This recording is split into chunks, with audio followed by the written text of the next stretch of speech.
விழித்திருங்கள் தேவனுடைய பிள்ளையே, ஆண்டவர் உன்னை பார்த்து சொல்லுகிறார், என் மகனே, என் மகளை, தெளிந்த புத்தி உனக்கு தேவை. நீ தெளிவில்லாம இருக்கிற.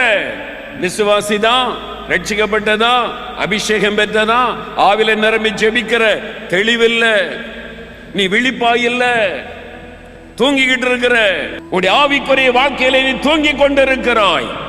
நீ விழித்திருந்தாதான் எதிரியை அறிந்து கொள்ள முடியும். இந்தியாவுடைய எல்லையில ராணுவ வீரர்கள் தூங்க மாட்டாங்க, இரவும் பகல் விழிப்பா இருப்பாங்க, எல்லையை கவனித்துக் கொண்டே இருப்பாங்க, எதிராளியுடைய நடமாட்டத்தை கவனித்துக் கொண்டே இருப்பாங்க.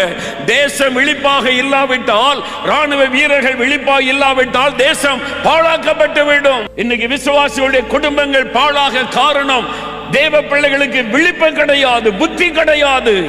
ஆண்டவர் சொல்ல, தெளிந்த புத்தியாயிரு.